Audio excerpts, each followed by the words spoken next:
Wa bashirillazina. Wa and bashir, give glad tidings. Just see the beauty of Arabic language, that only bashir, how small this word is. Only three letters, or you can say at the most four letters, because sheen is double and one is ba, one and then sheen double and ra. So with just three words, bashir, the meaning, there are three uh, words in English. Give glad tidings. So this is the beauty of Arabic language. Bashir, give glad tidings. Allazina, those who. Amanu, believe. Give glad tidings to those who believe. Wa and amilu, do. Amilu mean do. As-salihat, good works. Anna, that. Lahum, for them. La mean for and hum mean them. Lahum, for them. Jannatin are gardens. Jannatin are gardens. That for them are gardens. Tajri. In fact, here you see again another beauty is that in English you have to say for them are gardens, but in Arabic language you don't need to put the word are. Just you put gardens, Jannat. Jannat means garden, and automatically the structure of the sentence is like that you can put are yourself. So this is another beauty of the Holy Quran, that in few words it gives you so many uh, details. Then tajri, flow, min tahtiha, beneath which. Min tahte, taht is beneath. Min tahtiha, beneath which. Al anharo are streams, are flows. Sorry, min tahtiha, beneath which. Al anharo, again here there is word only streams, but it means beneath which flow streams. So again there is no need for another word of flow in Arabic. If you just say al-anhar, it automatically it will mean that the, the streams flow. So beneath which streams flow, kullama, whenever, rozeku, they are given, minha, from it, min samaratin, of fruits, rizkan, a portion or a portion of fruit, kalu, they will say, kalu, they will say, haza, this is, allazi, what, ruzikna, was given us. Ruzikna was given us, min kablo, before. Min kablo, before. Wa and utu shall be brought to them. Utu shall be brought to them. Just you see how only utu you say, and in English you have to make a very long sentence. So utu and shall be brought to them, behi mutashabiha, mutually resembling. Mutashabiha, resembling, and behi, mutually resembling. Wa and lahum, for them, or they will have, for them or they will have, fiha, therein. In fact, fi mean in and ha there, so fiha, therein.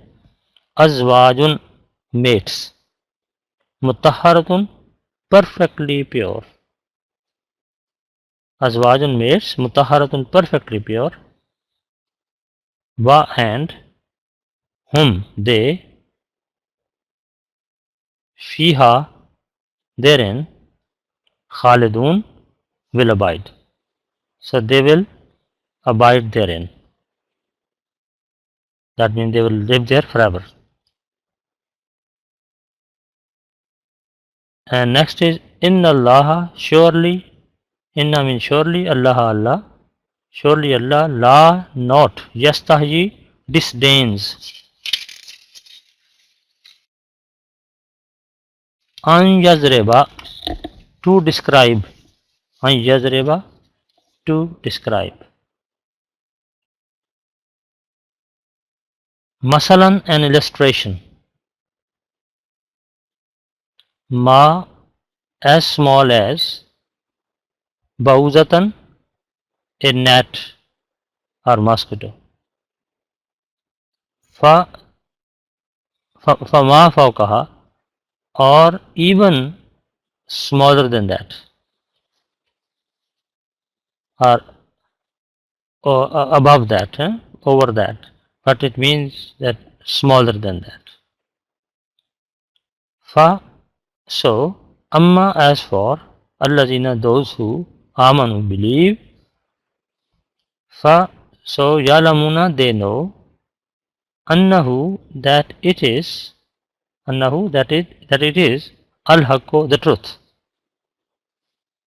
The Holy Quran is the truth. Mir Rabbihim, from their Lord.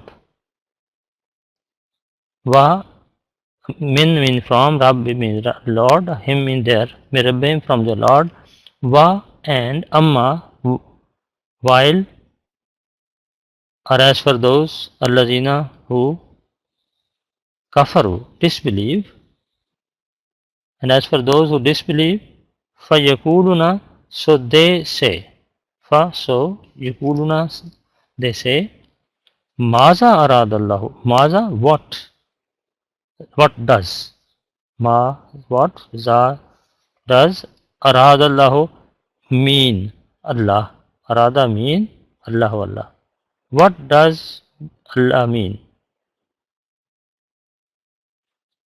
Bihaza, masala, by such an illustration.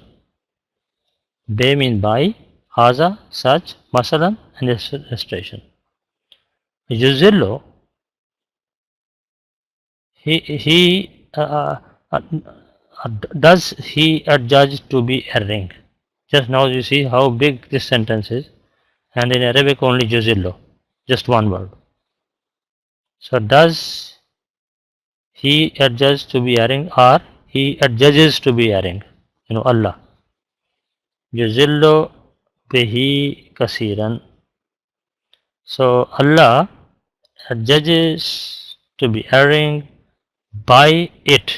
Here by it means by the Holy Quran. Kasiran, many. Wa, and Yahdi, he guides. Bihi, by it, by this Holy Quran. Kasiran, many.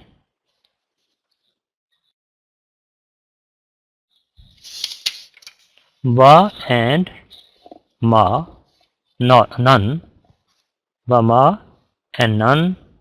Yuzillo, he adjudicates to be erring.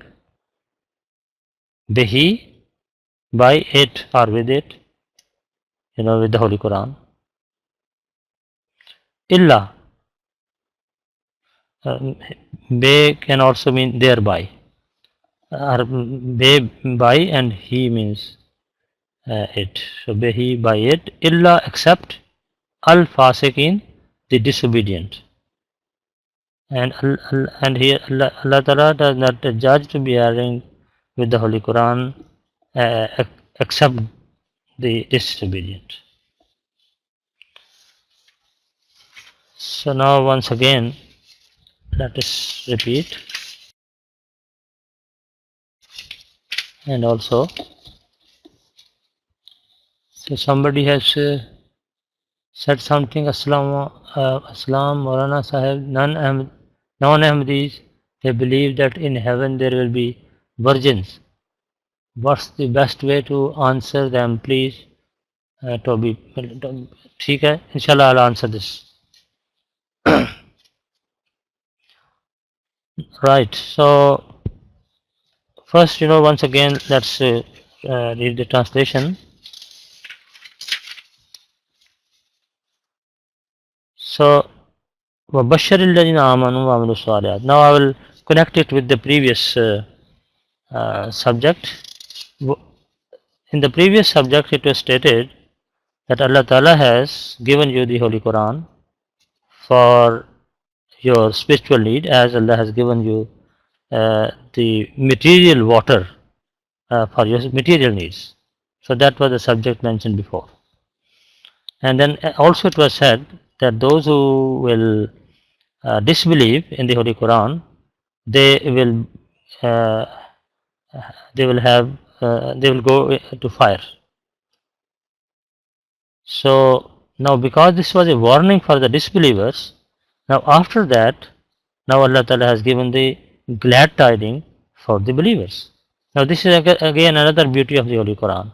If you read the Holy Quran, you will find again and again, this is the system in the Holy Quran, that at one side Allah will give warning to the disbelievers, and then at the same time He will give the good news to the believers. So side by side these subjects keep on being mentioned in the Holy Quran. So now here again you can see this example, that immediately before this in verse 25 it was said that guard against the fire whose fuel is men and stones, which is prepared for the disbelievers.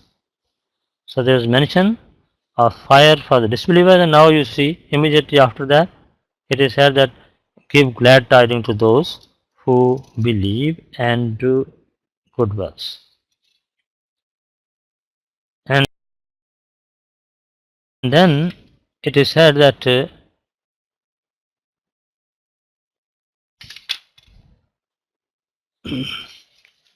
anna lahum jannatin tajri min tahtil anhar, that there will be for them are gardens beneath which flow streams.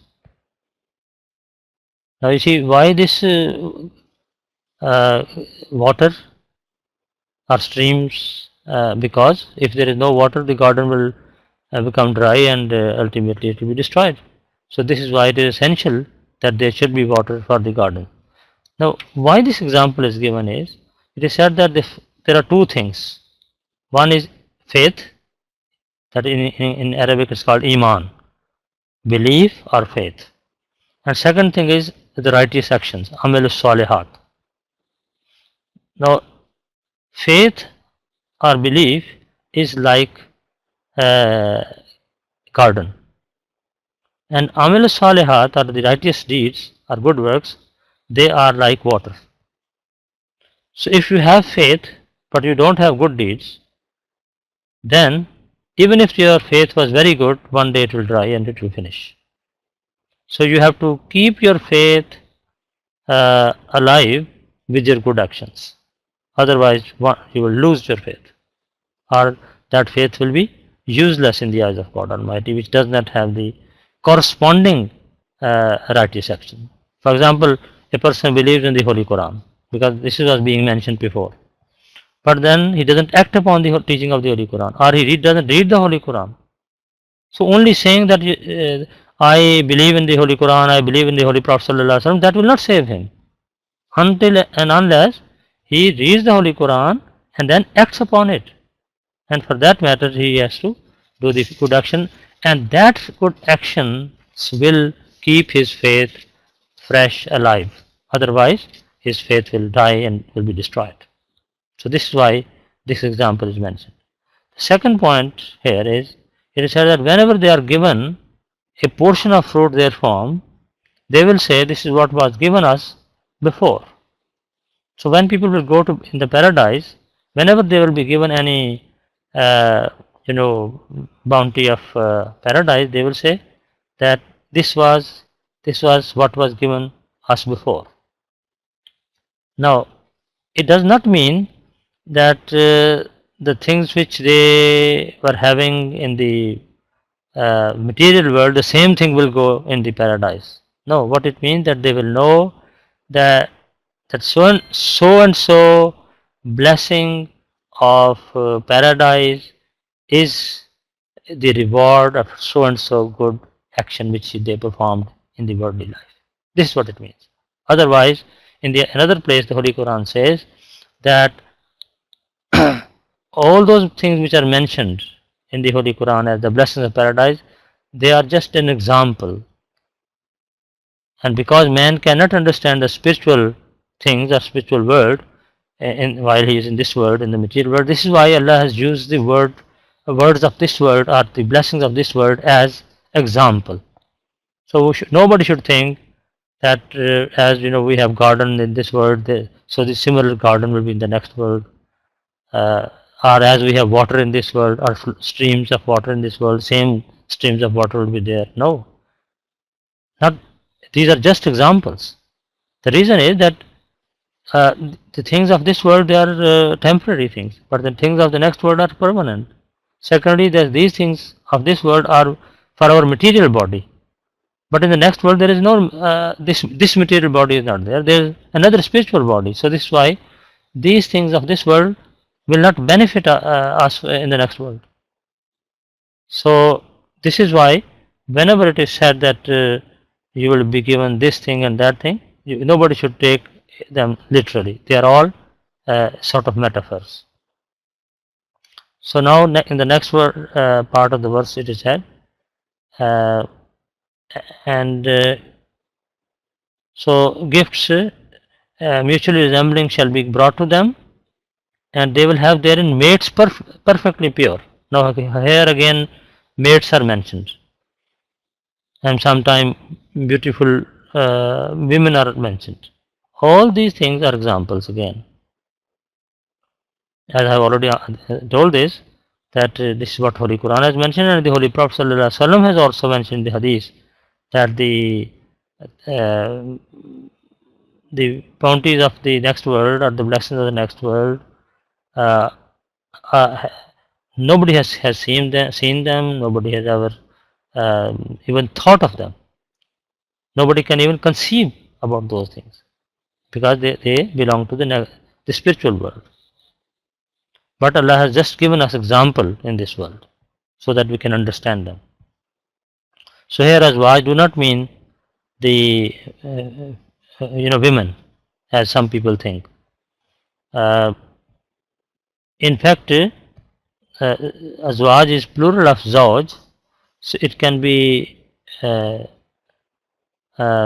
applied for men and women both. So for men there will be partners, and for women also. But again, another point is that in the next world there is no gender. That word is free from gender. So men, the spirits or souls of men and women are same. There is no difference. So this is why there is no question of male and female. There will be only souls, and they will have the partners so that they can enjoy their partnership.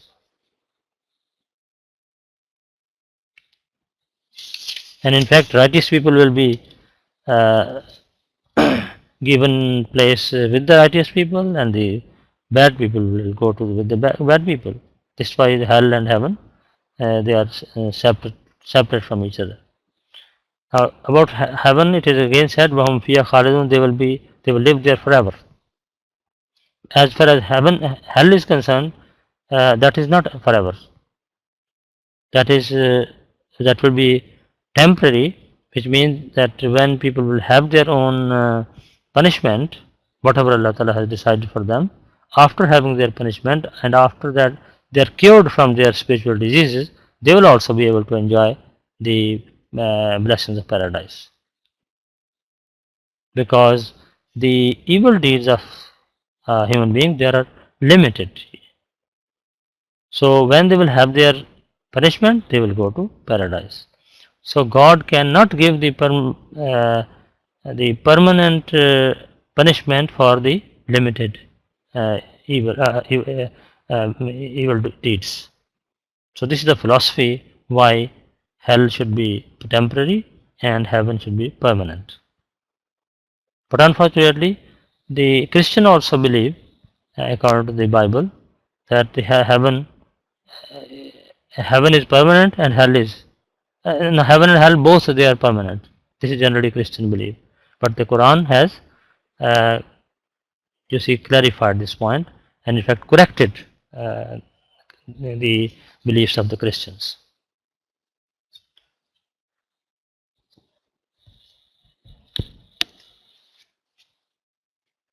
There is another question from Mudassar Zafri. Is this fruit and gifts in real life or the next heaven? So this, in fact, this is what I have already explained, that these fruits which are in this world, they are mentioned just an example, and in the next world the fruits will be different from this, but people will know that so and so fruit, spiritual fruit, is the reward of so and so worldly good action. Next verse is that Allah disdains not to describe an illustration as small as gnat or even smaller. Now, what is this? Uh, why this gnat is mentioned, or the mosquito example? It is said that the uh, blessings of the next world, or the bounties of the next world, are so great that as compared to the bounties of this world, you can say that as if you are giving an example of a gnat, which is very small, insect, as compared to a very big thing of this in this world. So it is said that the blessings of this world are just like a gnat, and the blessings of the next world are so great that in fact one cannot understand you can't compare them with each other. But because you can't understand things, this is why Allah Ta'ala had to use some words of this world, or from some material things, an example. But it is said that they are just like a mosquito or a gnat. And then it is said even smaller than that. That means that this example is again is a very naive or very small. The blessings of the next world are very very great, and nobody can in fact compare them with the blessings of this world. So this is why a believer should make full effort to achieve the blessings of the next world. He should not spend a whole life and all the time for the worldly gains. It also means that if we need to make efforts to gain the worldly uh, things, so in the same way you have to make effort for gaining the blessings of the next world. So one should see how much time and energy he uses or he spends for gaining the worldly benefits. So then he should make sure that he spend more time for gaining the spiritual benefits. This is why in the Ahmadiyya Jamaat, as Masih Maud Islam, when he took bath, he said, and this is also even today it is written in our bath form, initiation form, that a believer or an Ahmadi Muslim will give precedence to his uh, uh, you know he will give precedence to the spiritual thing over the worldly things. मैं दीन को दुनिया पर मुकद्दम करूँगा. I'll give precedence to the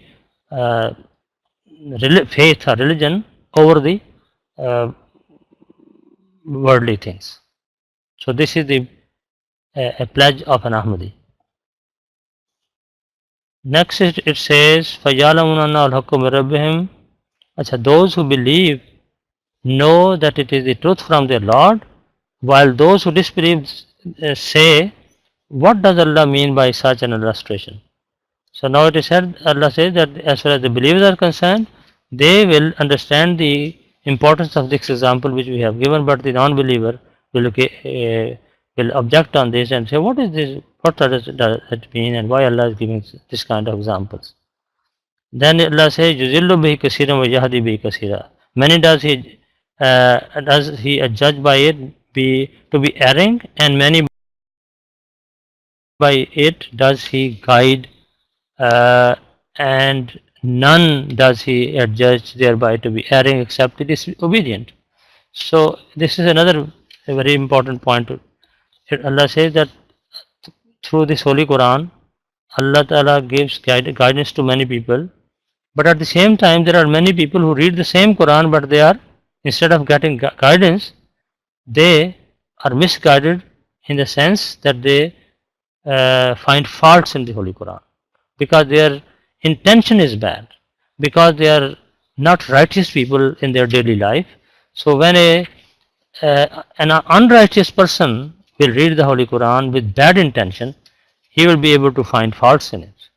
And this is why there are some people who have written books against the Holy Quran. Again, they have written so many objections, although we can answer and we have given answers to them. But if they read the Holy Quran with good intention, inshallah they will find many good things in that. But if they don't want to get the guidance, then they will keep on objecting on it, and this is what is happening. In fact, there was one Hindu leader, Mr. Dhyanand, Pandit Dhyanand. He wrote a book, Satyarat Prakash, in which he objected on each and every verse of the Holy Quran from beginning up to the end. So this is how some people have the habit to find faults only. So this is why they object. But if they read the Holy Quran with good intention, with pious intention, they will be able to get guidance. And this is how we can see so many people are rightly guided through the Holy Quran, and they are living pious life. So Allah says that make your intention good and righteous, then you will be able to get guidance from the Holy Quran. So I think now half an hour has passed. So anybody who would like to ask any question?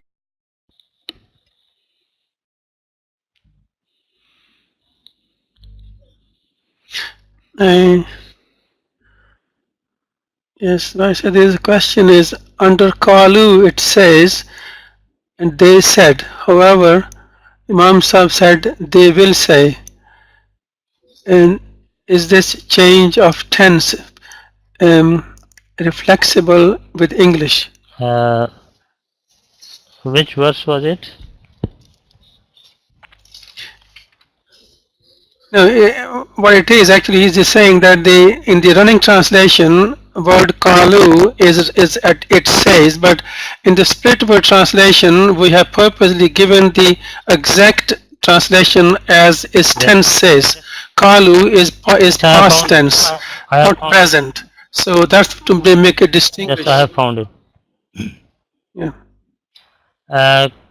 Kullama ruziku minha min samarati rizqan qalu hazal ladzi ruziqna min qabl wa utubihi mutashabiha. So here it says, whenever they are given a portion of fruit therefrom, they will say, this is what was given us. Because being here, the life of the next word is being mentioned. This is why we have to say, they will say. This is the reason why will is mentioned, and in Arabic language these flexibilities are common, and it is quite possible. Only you have to make sense, that what you are translating or whatever you are saying, that should make sense and people should understand it. So because here, although kalu is past tense, but because it is being mentioned about the next word, this is why it has to be in the future tense.